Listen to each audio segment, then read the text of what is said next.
سامعین محترم، حج مبرور کے حوالے سے یہ آخری میں اس کی تعریف کر رہا ہوں، ڈیفائن کر رہا ہوں اس کو کہ حج مبرور کیا ہے۔ اکثر لوگ دعا دیتے ہوئے کہتے ہیں اللہ تمہیں حج مبرور جتنا ثواب عطا فرمائے۔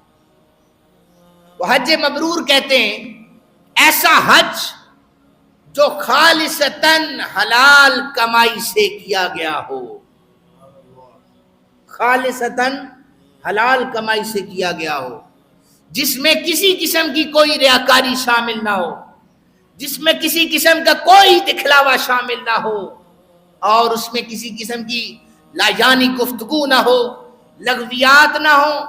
انسان ہر چیز وہ کہے کہ بس میں فنا فی اللہ ہو جائے، اللہ کی رضا کی خاطر سفر باندھ لے اور اللہ کی بارگاہ میں پیش ہو جائے، اسے حج مبرور کہا جاتا ہے۔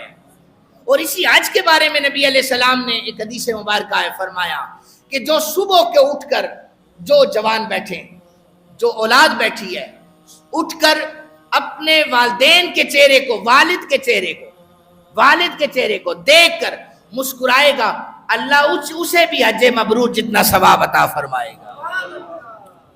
تو جنہیں اللہ نے والدین جیسی سعادت سے، نعمتوں سے نوازا ہوا ہے، تو وہ صبح صبح اٹھ کر اپنے ابا جی کا دیدار کر لیا کریں، انہیں حج مبرور جتنا ثواب ملے گا۔ 10-15 لاکھ لگا کر مجھے اور آپ کو کوئی یقین نہیں ہے، گارنٹی نہیں ہے کہ یہ قبول ہوا بھی ہے کہ نہیں ہوا۔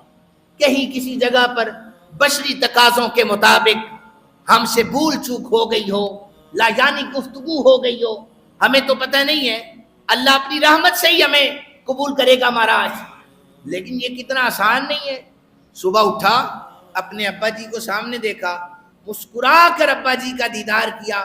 میرے آقا کریم صلی اللہ علیہ وآلہ وسلم نے فرمایا اللہ ایسے شخص کو، ایسی اولاد کو حج مبرور جتنا ثواب عطا فرمائے گا۔ کیونکہ ہمارے پاس وقت کم ہے، اللہ تعالیٰ سے دعا ہے اللہ تعالیٰ جتنے بھی لوگ حج بیت اللہ کے لیے تشریف لے گئے ان کا حج قبول فرمائے، اور جتنے جہاں بیٹھے ہم سب کو آئیں اس پاک بارگاہ کی حاضری نصیب فرمائے۔ وما علینا الا البلاغ۔